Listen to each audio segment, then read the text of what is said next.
Bonjour à tous. Aujourd'hui, j'aimerais parler de la signification des prénoms quand on en a deux.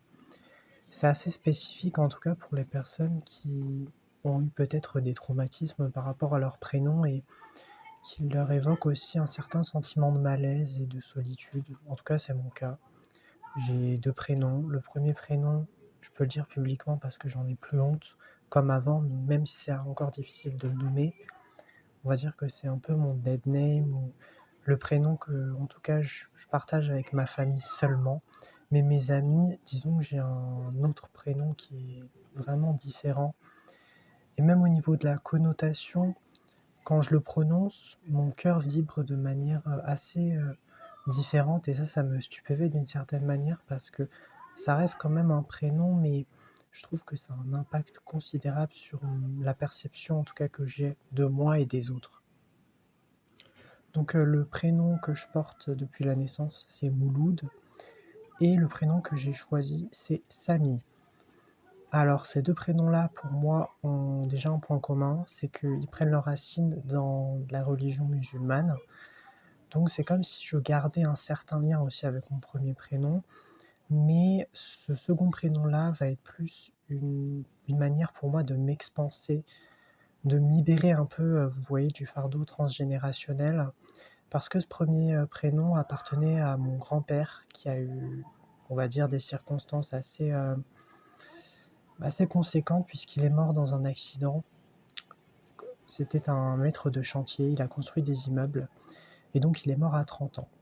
Ça veut dire que ce prénom-là, pour moi, a un impact négatif parce que ça me rappelle la mort, ça me rappelle aussi les conditions de vie qui étaient assez compliquées en Algérie puisqu'il a vécu là-bas. Et c'est aussi un prénom qui est très très religieux. Et moi, ça me pose beaucoup de problèmes parce que j'ai énormément du mal avec la religion. Je ne me retrouve pas du tout dans cette coutume-là, de croire en Dieu. Alors, je suis croyant, mais je ne suis pas dans... En tout cas, je ne suis pas pratiquant. Et pour moi, c'est comme si j'avais affaire en fait à un pays qui m'était juste étranger et dont je me sentais pas à mon aise. Vous voyez, comme un extraterrestre qui visite une autre planète.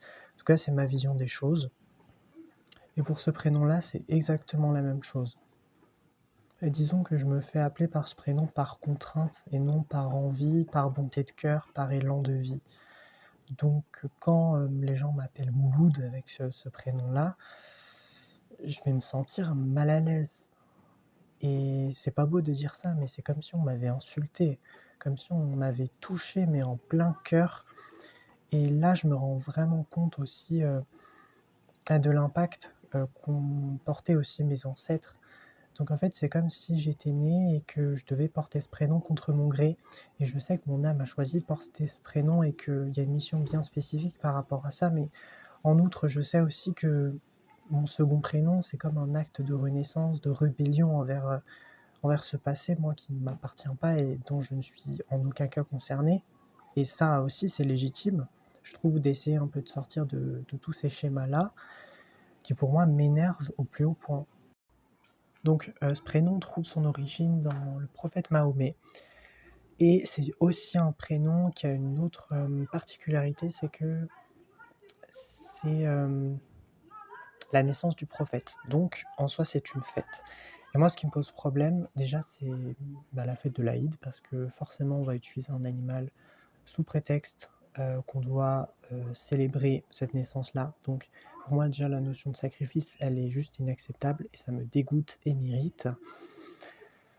Et vous savez aussi que, je pense que je l'ai jamais dit, mais je suis très très sensible aux animaux et depuis petit, j'ai vraiment un sentiment de dégoût quand je vois des animaux morts. C'est comme si vraiment je voyais des humains morts, des cadavres. Et pour moi, cette vision-là m'est insupportable. C'est comme si je me voyais mort en fait. C'est vraiment à travers le regard de l'animal, je vois une âme, mais une âme peinée avec un corps massacré, saccagé par les humains et des fois je me dis mais dans quel monde on vit? Enfin sérieux putain, ça commence à me casser les pieds.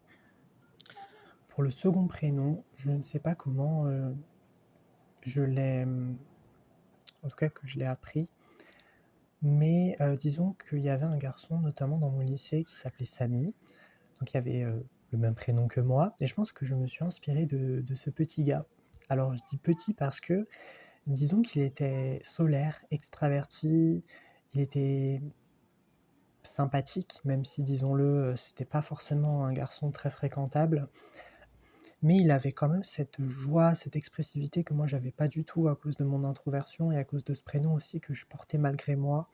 C'était pas une obligation, hein, je pouvais le changer, mais j'avais un peu honte parce que j'allais peut-être recevoir du jugement, des gens qui me diraient: «Mais pourquoi tu changes de prénom?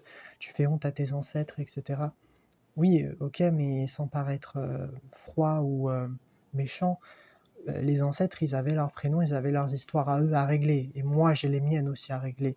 Donc si je change de prénom, c'est que ça ne va pas. Donc voilà, occupez-vous de vos affaires. Si ce genre de personne pourrait poser des questions, en tout cas je le recevrais comme ça. Et ça m'embêtait encore plus quand certains amis proches venaient m'appeler par le premier prénom, parce que en fait je ne me sentais pas moi-même. C'est comme si j'étais crispé dans un masque de honte, de haine, de tristesse, et vraiment j'étais 6 pieds sous terre. Et je pense aussi que c'est dû aux mémoires transgénérationnelles, notamment à cause de la racialisation, si je peux appeler ça comme ça, ou peut-être des immigrés aussi. C'est-à-dire que ce prénom-là, peut-être, il y a eu un rapport avec la France et la guerre d'Algérie aussi. Et donc par conséquent que ceux qui portaient mon prénom dans, voilà, ça soit au XXe siècle, 19e, 18e, etc., il y avait quand même un complexe d'infériorité. En tout cas, les Français voyaient ces prénoms-là comme vraiment une insulte. Forcément, quand on va porter ces mémoires lourdes et douloureuses, on va pas être à notre aise. Et ça, dès la naissance. Parce que moi, clairement, j'avais vraiment des signaux que j'allais hyper mal. Rien que mon expression, peut-être que ça peut s'expliquer aussi à cause de mon TDAH ou de mon TSA, mais ça, je pense que c'est plutôt lié à une analyse un peu plus psychologique de ma personnalité. Mais je pense que, en tout cas, les souffrances qui ne s'expliquent pas puisent leur source et leurs racines de prénoms qui ont une énergie, j'aime pas dire ça, mais très basse, ou en tout cas une énergie qui ne nous appartienne pas. Et vraiment, je vois ça comme une blessure d'injustice, parce que je me dis, mais c'est injuste en fait que je porte ce prénom-là et qu'on m'oblige à l'assumer entièrement, parce que moi, je ne veux pas être ce prénom, je veux pas être identifié à cette personne timide, introvertie, qui a pas du tout confiance en lui, qui veut juste mourir, parce que clairement, je pense qu'il y a vraiment un impact. Et je sais pas si ça pourrait me faire rire ou pleurer, hein, parce que, mais dans ma famille, et là je pense qu'il y a un gros lien avec le transgénérationnel et avec les mémoires familiales et la lignée aussi, c'est qu'on est tous passés par des pensées suicidaires, voire des passages à l'acte, évidemment sans succès, heureusement. Que ça soit mon petit frère, ma mère, mon père, moi. Et forcément, il n'y a pas d'explication, parce que comment voulez-vous qu'un gosse de 11 ans puisse avoir ce genre de pensée, je parle de mon petit frère, alors qu'il n'a jamais eu rien dans cette vie actuelle comme dégâts psychologiques ou physiques. À partir du moment où on ne peut pas le prouver scientifiquement, psychologiquement, par exemple par des psys, etc., et je pense que là, il faut vraiment explorer les mémoires et l'ADN aussi qui joue franchement un gros rôle par rapport à ça. Un rôle prédominant, pardon. Je pense que le gros, je peux l'enlever, faute de langage. J'ai pas regardé les significations de Samy, mais pour moi, ça évoque le soleil après la tempête, qui fait écho à ces deux prénoms. Et je trouve ça touchant aussi, c'est que ça représente un peu un équilibre, ces deux prénoms, entre le passé et le futur, le besoin pour moi de m'émanciper, d'être qui je suis par ma sexualité, mon orientation aussi sexuelle. Bon, on va dire que c'est la même chose, mais je pense que la sexualité, c'est plus une expression de notre individualité, alors que l'appartenance, ça va plutôt être en, pas forcément en individuel, mais avec un partenaire, par exemple. Il y avait le 2, le 5 et le 8. Et quand je fais le lien, en tout cas avec ma vie actuelle, je constate que le 8, pour moi, est un gros fardeau et en soi, c'est le chiffre le plus karmique qui puisse exister parce que le 8, c'est le symbole de l'infini et donc par conséquent de la remise en question sans cesse de notre existence. Et je sais que dans des vies antérieures, j'ai fait énormément de mal, où j'ai abusé du pouvoir et de l'argent. C'est pour ça que dans cette vie-là, je suis indifférent à l'argent. Et je pense qu'avec ces deux prénoms-là, il faudrait un peu que je retrouve cette matérialité-là. Peut-être plus avec le prénom Samy, parce que il y a des ondes qui sont un peu plus, en tout cas qui tendent plus vers la modernité, vers l'acceptation de qui je suis. Voilà. Et Mouloud, ça va plutôt être le travail autour de la timidité, de la communication. Gros point majeur, la communication, parce que ça fait référence au chiffre 6, il me semble. Et le 2, ça va être tout ce qui est introversion, timidité, refus d'incarnation, ce genre de choses. Et je vous conseille aussi de faire ça, rien que pour savoir quel chiffre vous manque par rapport à vos lettres aussi. Et ce qui m'a apporté aussi un avantage, c'est que quand j'ai deux prénoms, plus le nom de famille évidemment à prendre en compte pour essayer un peu de calculer quel chiffre vous manque. J'ai le prénom Samy, dont une lettre me permet d'avoir un chiffre en plus que je n'aurais pas si j'avais juste un prénom. Et donc pour moi c'est un coup de pouce, mais en même temps ça fait 2 fois plus de travail parce que j'ai à traiter en même temps le premier prénom qui pour moi est un véritable fardeau. Enfin, vraiment si je pouvais l'enlever de ma vie, voilà, je le ferais sans hésiter, mais malheureusement c'est pas le cas, donc je serai obligé de le porter toute ma vie. Et le second prénom aussi parce que celui-là va plus être une aide pour permettre un peu de sortir de ce merdier dans lequel je me suis mis depuis très très longtemps. Note à moi-même, faire des vidéos YouTube quand ça va très mal, je pense que c'est mon remède miracle. Après, je vais pas trop entrer dans les détails, mais disons que j'ai aussi d'autres prénoms qui sont peut-être plus secondaires, comme Léonore. Ça va être plutôt attaché à la sexualité, à la défense, la protection. Donc je pense que ça va plus être une personnalité protectrice, voire persécutrice dans certaines occasions. Maeko, ça va plus être mon alter ego un peu social, aussi protecteur, mais qui va avoir plutôt une acuité autour du Japon, de la culture un peu wokiste, même si j'aime pas dire ça parce que je me considère en tant qu'individu woke, la nouvelle génération tout simplement, qui n'a pas peur de prendre des risques, de publier sur les réseaux sociaux pour déjà accroître son contenu et avoir une visibilité et quelque chose de notable, en tout cas dans la durée. Et par rapport aux réseaux sociaux, justement, je sais pas si j'utilise mon premier prénom ou mon second prénom. Et là où ça coince, c'est que je ne sais pas pourquoi, mais même le prénom avec lequel je suis plus à l'aise, c'est-à-dire Samy, j'ai du mal à le mettre parce que je suis un garçon. Et dans ma façon de fonctionner, quand tu es dans les réseaux sociaux et que par exemple vous publiez des dessins qui sont hyper mignons, hyper stylés, avec beaucoup de couleurs, etc., mais qu'il y a un public qui like, vous voyez, il y a un peu ce mystère de qui se cache derrière. Et ça, j'ai pas forcément envie de le dévoiler parce que je me dis que peut-être les gens seront déçus que je sois un garçon. Et d'autant plus si j'affiche ma tête, je pense que ça c'est très peu probable que ça se fasse dans un avenir plus ou moins proche. Mais peut-être avec le travail de confiance en soi, je pourrais essayer de surmonter tout ça. Et peut-être de mettre mon second prénom qui pour moi, en tout cas actuellement, fait plus écho à qui je suis que le premier prénom qui me paraît un peu plus flou, un peu plus dissocié, fragmenté. J'ai aussi ma théorie sur ces deux prénoms, c'est que potentiellement un des deux prénoms est le prénom que le faux self a décidé de choisir, que ce soit Samy ou Mouloud, je ne sais pas.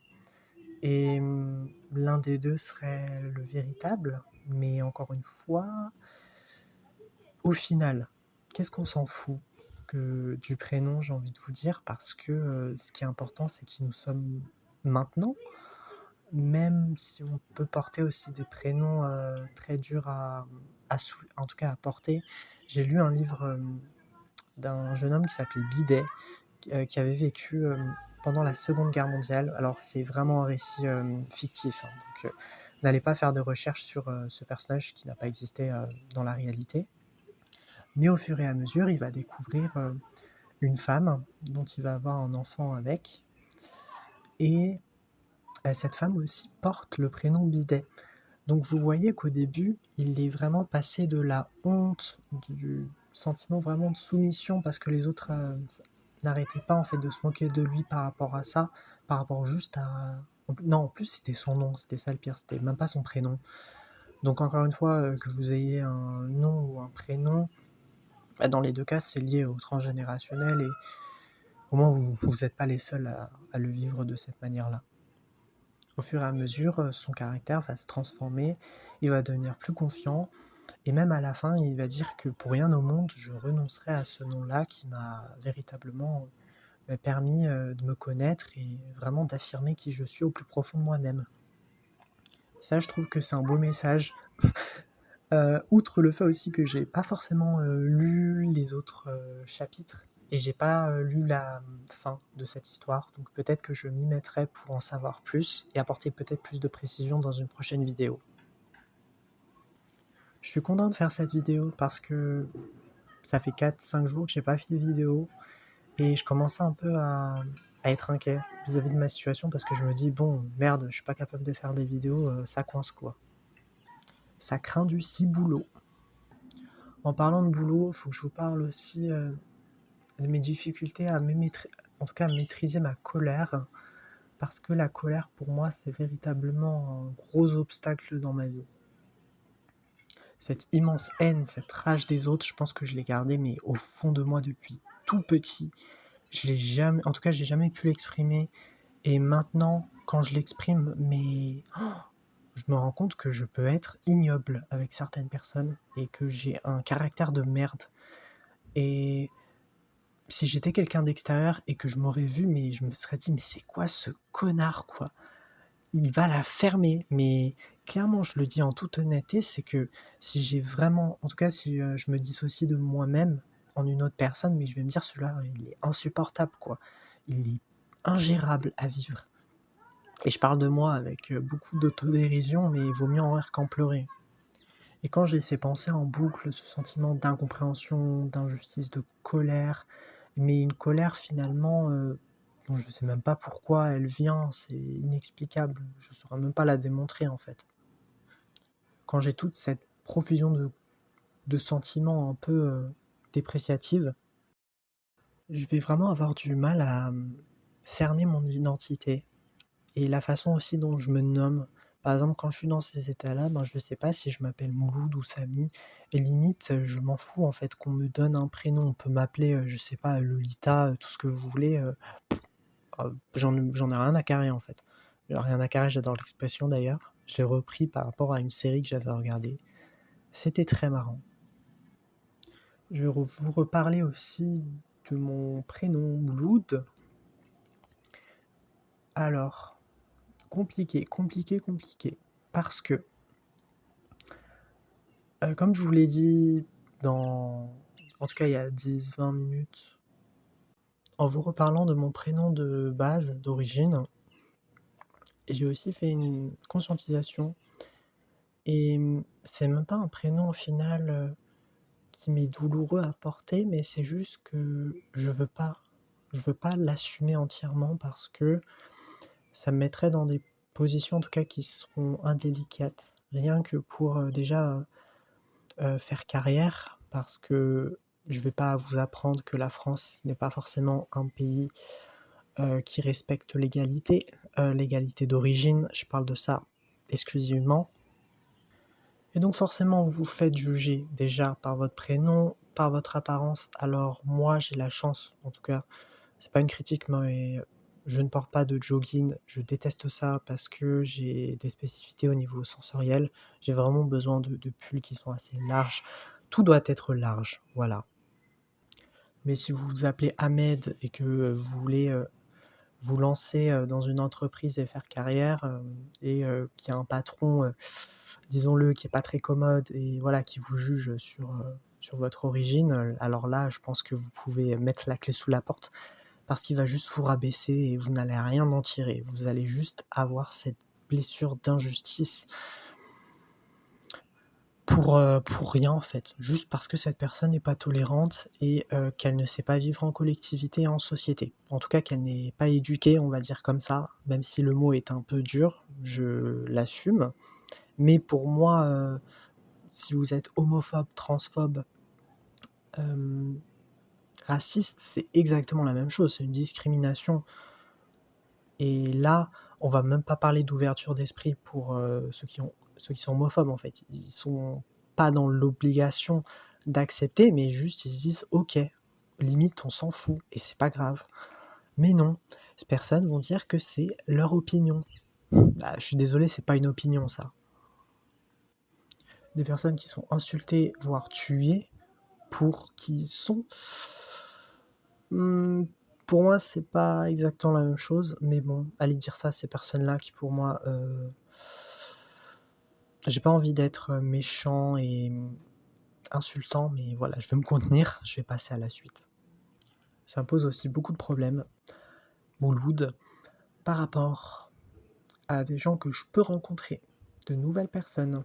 Je vais avoir honte, vraiment, de mon prénom, au point où je pourrais même m'inventer des prénoms, en 2-3 secondes. Je me rappelle qu'en primaire, j'avais dit à un CM2, moi j'étais en CP, donc vraiment quelqu'un de très imposant, de plus grand que moi, donc je voulais faire bonne impression et je voulais pas, en tout cas qu'il se moque de moi.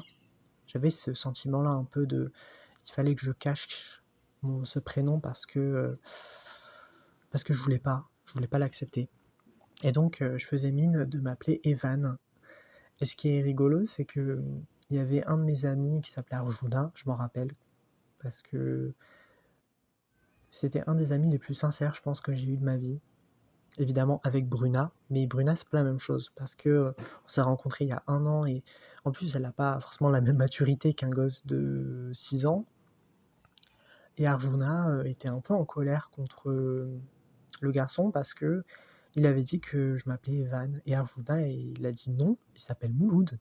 Et moi, j'étais gêné parce que je n'aime, en tout cas, je me rendais compte un peu du décalage de la réalité et je m'inventais des prénoms, mais j'avais honte, en fait, qu'on arrivait à me démasquer, autant facilement juste parce que quelqu'un me connaissait avant et c'est pour ça que quand je suis rentré en prépa et qu'on avait fait la liste d'appels, en m'appelant Mouloud, j'avais levé la main directement, j'ai même pas réfléchi parce que pour moi, c'était juste inconcevable qu'on m'appelle Mouloud, Mouloud, Mouloud tout le temps, c'était non. J'ai comme un sentiment de colère, je pourrais même pas l'expliquer parce que ça m'irrisse le poil et j'ai changé et voilà. En tout cas, j'ai dit à tout le monde, que je préférais m'appeler Samy et ce qui est marrant comme anecdote aussi, c'est qu'il y avait Carly et Bruna. Donc Bruna, je suis toujours en contact avec elle, mais Carly, je pense que voilà, cette histoire d'amitié est passée depuis longtemps. Mais en tout cas, quand j'avais côtoyé, Carly et Bruna, Carly, elle était assez étonnée que j'avais un dead name et elle m'avait dit, «Ah OK, je le savais même pas du tout» et ça m'a mis, en tout cas ça m'a fait chaud au cœur parce que j'avais vraiment cette impression de vivre qui j'étais et aussi de me sentir un peu plus à mon aise dans cette expérience humaine que moi je ne comprenais pas du tout. Samy renvoyait plutôt cette clarté, ce chemin un peu plus tracé que Mouloud, renvoyait, un brouhaha, des nuages. En tout cas, j'ai cette visualisation-là. Quelque chose de très, très flou, très nébuleux. Vraiment de l'indistinct, mais à l'état pur. Anecdote très marrante. Je pense que je vais m'arrêter là. J'ai pas trop de choses à dire sur, les prénoms. En tout cas, si vous voulez changer de prénom, franchement, faites-le parce que, c'est vous qui allez vivre avec ce prénom toute votre vie, donc autant le changer si ça vous permet d'évoluer et d'aller mieux et encore une fois, il y a rien d'égoïste, en fait, à changer de prénom parce que ce prénom vous appartient. Donc à partir du moment où c'est votre prénom, vous avez le droit de le changer clairement.